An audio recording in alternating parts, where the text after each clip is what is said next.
নমস্কার বন্ধুরা, রান্নাবান্না উইথ সিলভার চ্যানেলে আপনাদের সকলকে স্বাগত। আজকে আপনাদেরকে বানিয়ে দেখাবো মাত্র 1 চামচ তেল দিয়ে চিকেনের রেসিপিটা। কি বিশ্বাস হলো না তাই তো? ভাবছেন ফটোতে এত সুন্দর ডিলিশিয়াস চিকেনটা কিভাবে 1 চামচ তেল দিয়ে করেছি? অবশ্যই বলবো, তার জন্য কিন্তু পুরো ভিডিওটা দেখতে হবে লাস্ট অবধি। মাত্র 1 চামচ তেল দিয়ে কিভাবে এত অয়েলি আর স্পাইসি চিকেনটা আমি বানালাম চলুন আপনাদের সাথে শেয়ার করে নিই। 750 গ্রাম চিকেন নিয়েছি। চিকেনটা রেগুলার সাইজেই কেটেছি আর এতে কিন্তু বোনের পিসও আছে। প্রথমেই চিকেনটাকে একটু ম্যারিনেট করে নিতে হবে। তার জন্য আমি একটা বড় সাইজের পেঁয়াজ কেটে নিয়েছি, ছোট ছোট করেই কেটেছি, সেটা চিকেনের ওপরে দিয়ে দিচ্ছি। পেঁয়াজগুলোকে দেওয়ার সময় হাত দিয়ে একটু চেপে চেপে ছাড়িয়ে নিচ্ছি যাতে যেগুলো আটকে আছে সেইগুলো খুলে যায়। এবার একটা বড় সাইজের টমেটোও কেটে দিয়ে দিয়েছি। ফ্রিজে দেখছি লঙ্কাগুলো শুকিয়ে যাচ্ছে, তাই যা ছিল দিয়ে দিলাম। 2 চামচ রসুন বাটা দিলাম আর 2 চামচ আদা বাটা, ধনে গুঁড়ো 1.5 চামচ, জিরে গুঁড়ো 1.5 চামচ, আর ঝালের জন্য স্বাদ অনুযায়ী লঙ্কার গুঁড়ো দিয়ে দিলাম। আমি এখানে 3 চামচ লঙ্কার গুঁড়ো দিয়েছি আর বেশ পরিমাণ মতো 2 চামচ নুন দিয়ে দিলাম। এবার এটাকে মেখে নেব। যদি মনে হয় 1 চামচ তেল দিয়ে আপনারা রান্না করতে চান না, আপনার যেমন চিকেন রান্না হয় সেভাবেই করবেন, সেক্ষেত্রে কিন্তু এখানে কিছুটা তেল অ্যাড করে দিয়ে চিকেনটা ম্যারিনেট করে রাখবেন, তাহলে কিন্তু সেই চিকেনের টেস্টটাও আবার অন্যরকম হয়। যেহেতু আজকে আমি মাত্র 1 চামচ তেল দিয়ে বানাচ্ছি, তাই এখানে কিন্তু কোনো তেল দেব না। আর 1 চামচ তেল দিয়ে চিকেন বানানোর ক্ষেত্রে সবথেকে টেস্টি রেসিপি হচ্ছে এইটা, চিকেনটাকে যদি মেখে করা যায়। এইভাবে মেখে নিয়ে চিকেনটাকে আমি আধ ঘন্টার জন্য ঢাকা দিয়ে রেখে দেবো।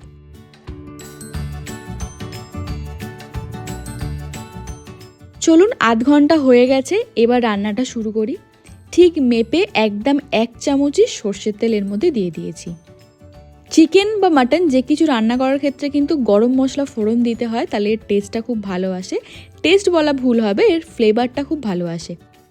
কিন্তু যেহেতু আজকে আমার তেলের পরিমাণটা একদম কম, তাই জন্য গোটা গরম মশলাটাকে আমি গুঁড়িয়ে দিয়েছি। এর মধ্যে 3টে এলাচ, 3টে লবঙ্গ, একটা দারচিনি আর 4-5টা গোলমরিচকে ভালো করে গুঁড়িয়ে নিয়েছি।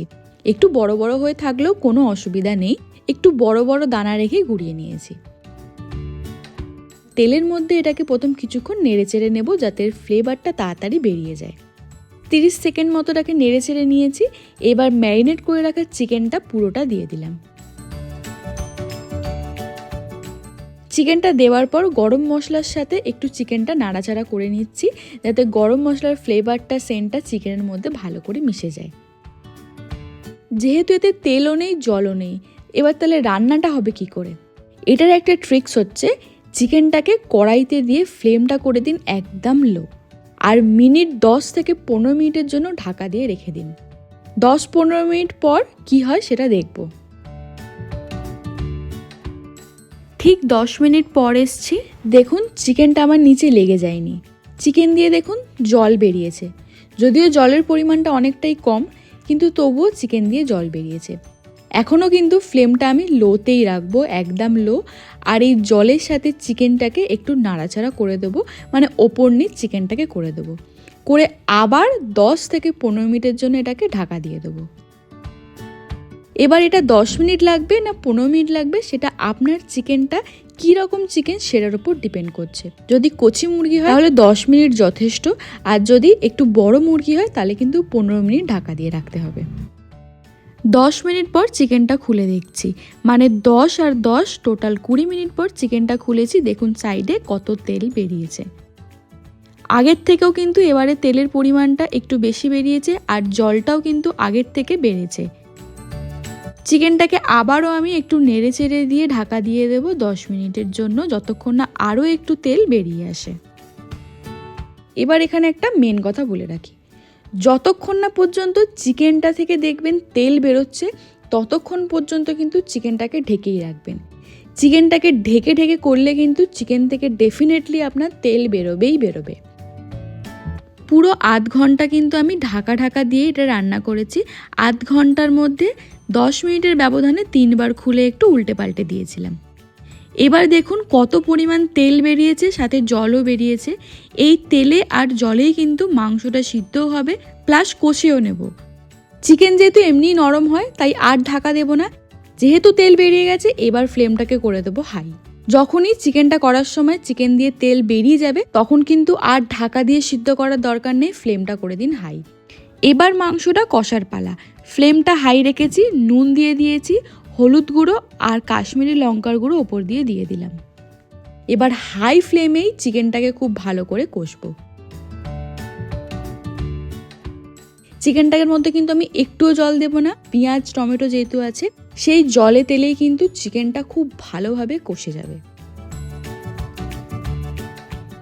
এখানে আর একটা কথা বলে রাখি, আমার চিকেনটায় কিন্তু আজকে ফ্যাট ছিল, সেই জন্য কিন্তু আজকের চিকেনটায় অনেকটা পরিমাণে তেল বেরিয়েছে। যদি আপনারা চান যে একদম ফ্যাটলেস চিকেনের করব, রান্নাটাকে আরও হেলদি করার জন্য, তাহলেও করতে পারেন। এতে হয়তো এতটা তেল আপনার বেরোবে না, কিন্তু যে পরিমাণ তেল বেরোবে সেই পরিমাণ তেলে কিন্তু আপনাদের ইজিলি চিকেনটা কষে যাবে।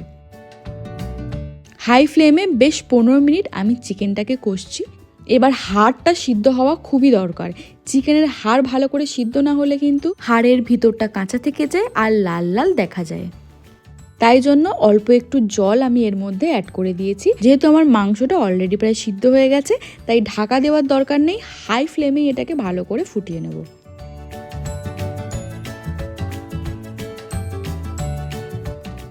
কিছুক্ষণ ফুটে এলে এর মধ্যে 1/3 গরম মশলার গুঁড়ো অ্যাড করে দিচ্ছি। ভালো করে মিশিয়ে টিশিয়ে নিয়ে আবার এটাকে ফুটতে ছেড়ে দেবো। এখন কিন্তু ফ্লেমটা আমার হাই আছে। এবার আপনারা নিজেদের টেস্ট অনুযায়ী আর পরিমাণ অনুযায়ী ঝোল বা কষা যে যেরকম রাখতে চান সেইভাবে করে নেবেন। আমি আজকে গ্রেভিটা খুব বেশি ঘনও করব না, আবার খুব বেশি পাতলাও করব না, মিডিয়াম যতটুকু রাখার প্রয়োজন আমার মনে হয়েছে সেই পর্যায়ে এসে গেলে আমি গ্যাসটা বন্ধ করে নামিয়ে নিয়েছি। খুবই টেস্টি হয়, এইভাবে একবার বাড়িতে বানিয়ে দেখুন। যারা তেল একটু অ্যাভয়েড করতে চান আর হেলদি খাবার খেতে চান তাদের জন্য কিন্তু এটা একদম বেস্ট চিকেনের আইটেম। শুধু আপনাদের চিকেনটাকে নিতে হবে ফ্যাটলেস। চিকেনে যদি ফ্যাট থাকে তাহলে কিন্তু সেখান থেকে তেল বেরোবেই বেরোবে। যাদের ডায়েট চিকেনকে মুখে একদম অরুচি হয়ে গেছে তারা কিন্তু এইভাবেও চিকেনটা বানাতে পারেন। মশলাটা একটু কমিয়ে নেবেন আর অবশ্যই চিকেনটা দেখে নেবেন যেন ফ্যাট না থাকে। চিকেনে ফ্যাট না থাকলে কিন্তু এত পরিমাণে তেল বেরোবে না আর চিকেনটাও আপনার হয়ে যাবে একদম হেলদি। তো যাই হোক বন্ধুরা, আজকে আমার রেসিপিটা কেমন লাগলো, ভালো লাগলে লাইক কমেন্টস অ্যান্ড শেয়ার করে দেবেন। চ্যানেলে নতুন হলে চ্যানেলটি সাবস্ক্রাইব করে রাখতে একদম ভুলবেন না। আজ তাহলে আমি এখানেই বিদায় নিচ্ছি, পরে দেখা হবে নতুন কোনো এক ভিডিও নিয়ে। আজকের মতো এখানেই টাটা।